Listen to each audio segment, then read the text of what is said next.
پڑھیے میرے ساتھ، اللہم اجعلنا من المسبحین، اے ہمارے پیارے اللہ ہم سب کو تیری پاکی بیان کرنے والوں میں شامل فرما۔ علماء نے لکھا ہے کہ جو بھی آدمی اللہ کی پاکی بیان کرے گا وہ اللہ کے عذاب سے بچے گا۔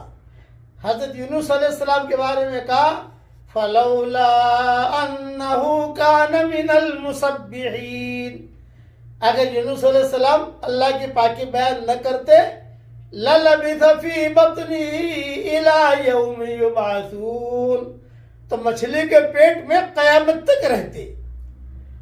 ایک اللہ کی پاکی بیان کرنا ہے، تسبیح، تحمید، تحلیل، تکبیر، ان سب میں کیا کیا فرق ہے؟